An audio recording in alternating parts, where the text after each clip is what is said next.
committed to it.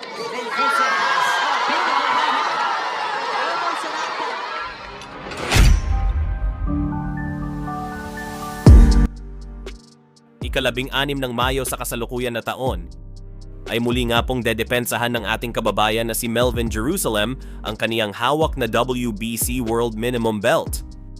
At ito ay isang rematch kontra sa pambato ng South Africa na si Shakolwa Kuse, kung saan nagkaharap sila noong nakalipas na taon buwan ng October at nagawa ditong manalo ni Jerusalem sa pamamagitan ng isang unanimous decision.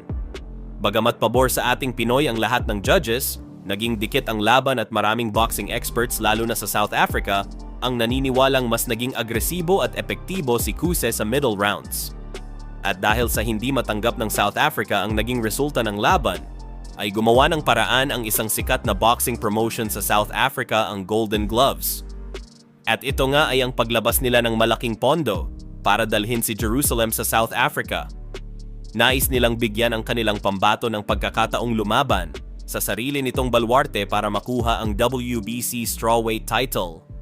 At tinanggap naman ni Jerusalem ang hamon na lumaban sa enemy territory upang mapatunayan ang kanyang pagiging world-class champion.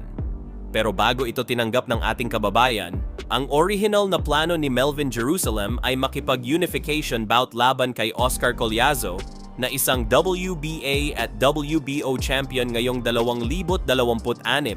Subalit dahil sa budget constraints o kakulangan sa pondo para matuloy ang malaking laban na iyon ay na-hold ang negotiation.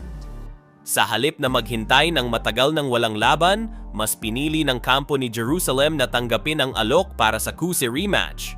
Para kay Jerusalem, ang rematch na ito ay nagsisilbing stay busy fight habang hinihintay ang muling pagbubukas ng oportunidad laban kay Collazo o iba pang bigating pangalan sa strawweight division. Sa panig naman ni Kuse, ito ang pinakamabilis na paraan para maging world champion matapos niyang maipakita na kaya niyang makipagsabayan sa champion. At dahil sa baluarte nga po ng South Africa gaganapin ang kanilang laban, dito magkakaroon ng problema ang kampo ni Melvin Jerusalem. Sapagkat marami na sa ating mga Pinoy boxer ang nakaranas ng lumaban doon, subalit umuuwi silang talunan kahit pa anong ganda ng performance, basta umabot sa decision ang laban ay paniguradong sa kanila na ang tagumpay. Kaya naman maituturing na high risk, high reward ang laban na ito para kay Melvin Jerusalem. Kahit pa siya ang world champion, ay hindi talaga biro ang hamon na kakaharapin niya sa South Africa. At ang plano ng kanilang kampo, makuha ni Melvin Jerusalem ang knockout or technical knockout upang makasigurado sa panalo ang ating kababayan. At para sa mga boxing fans na hindi pa nakakapanood ng kanilang unang naging sagupaan sa nakalipas na taon, narito at panoorin natin ang kanilang naging highlights fight, na ang bakbakan nga na ito ay ginanap dito sa ating bansa at ito ay sa Araneta Coliseum.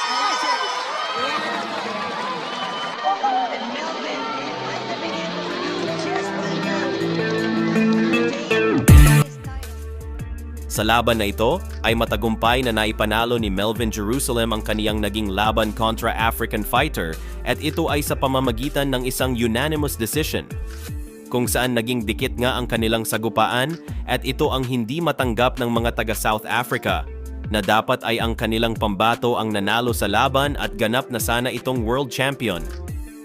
Para sa inyong palagay mga boxing fans, muli bang madedepensahan ng ating kababayan ang kaniyang iniingatan na WBC belt sa kanilang rematch?